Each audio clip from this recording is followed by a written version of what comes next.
اعوذ باللہ من الشیطان الرجیم بسم اللہ الرحمن الرحیم۔ آج ہمارا موضوع ہے 120 کی ڈبل روٹی اور 22,000 کا موبائل۔ کچھ دن قبل میرا بیٹا ولیمے سے واپسی میں ایک دکان پر ڈبل روٹی لینے کے لیے گاڑی سے اترا تو وہ دکان بند ہونے والی تھی۔ اس نے دکان سے ڈبل روٹی خریدی اور گاڑی میں بیٹھ کر گھر آنے لگا تو اس کو احساس ہوا کہ موبائل اس کی جیب میں نہیں ہے، تو وہ فوراً دوبارہ اس دکان پر گیا، لیکن اس دوران دکان بند ہو چکی تھی اور زمین پر بھی کوئی موبائل گرا ہوا نظر نہیں آیا۔ تو انہوں نے فوراً موبائل پر مس کال کی تو وہ موبائل کسی نے آف کر دیا تھا، جبکہ کچھ دن پہلے ہی انہوں نے یہ موبائل اپنی پاکٹ منی بچا بچا کر خریدا تھا۔ جب میرا بیٹا گھر آیا تو بہت افسردہ تھا۔ میں نے ان کو سمجھایا کہ غم نہ کرو، اللہ اس سے بہترین موبائل تمہیں دلوا دیں گے، جانے والی چیز کا غم نہیں کرنا چاہیے۔ تو وہ 120 والی ڈبل روٹی ہمیں 22,000 روپے کی پڑ گئی۔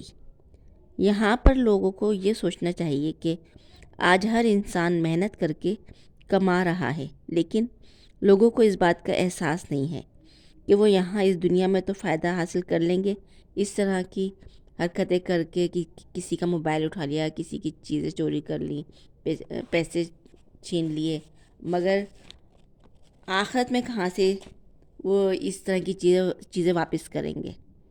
موبائل ہو یا پیسے ہوں، کچھ بھی ہو، یہ کہاں سے واپس کریں گے آخرت میں؟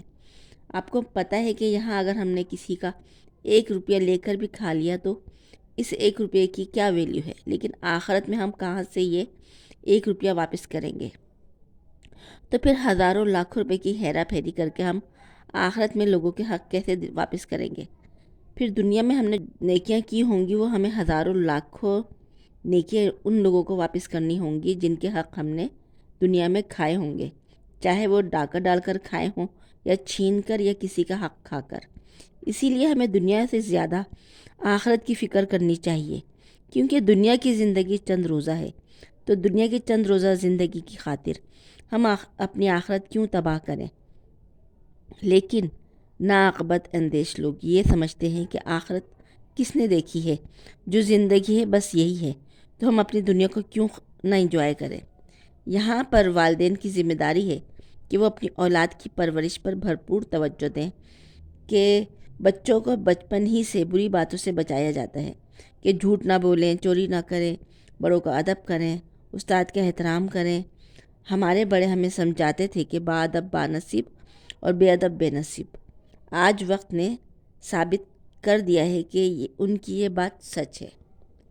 اسی لیے ہمیں چاہیے کہ ہم اپنے بچوں کی پرورش پر بھرپور توجہ دیں، ان کو ہر اچھی برے بات سمجھائیں، بری باتوں سے ان کو بچائیں اور دین کی سمجھ عطا کرے اللہ پاک۔ اسی لیے ہمیں صرف یہ دعا کرنی چاہیے کہ اللہ تعالی ہمیں، ہمارے بچوں کو، ہماری نسلوں کو دنیا اور آخرت دونوں میں اپنے کامیاب ترین بندوں میں شامل فرمائے، شکر گزار، تابع دار، عبادت گزار اور مومن بندوں میں شامل فرمائے، آمین ثم آمین۔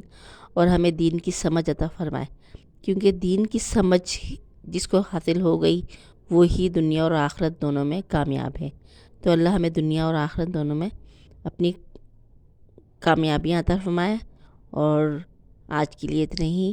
اگر آپ کو میری باتیں پسند آئی ہیں تو آپ میرے چینل کو سبسکرائب کریں، لائک کریں اور میری اس ویڈیو کو شیئر کریں تاکہ زیادہ سے زیادہ لوگوں تک ہماری بات پہنچ سکے۔ اللہ حافظ، اللہ نگہبان۔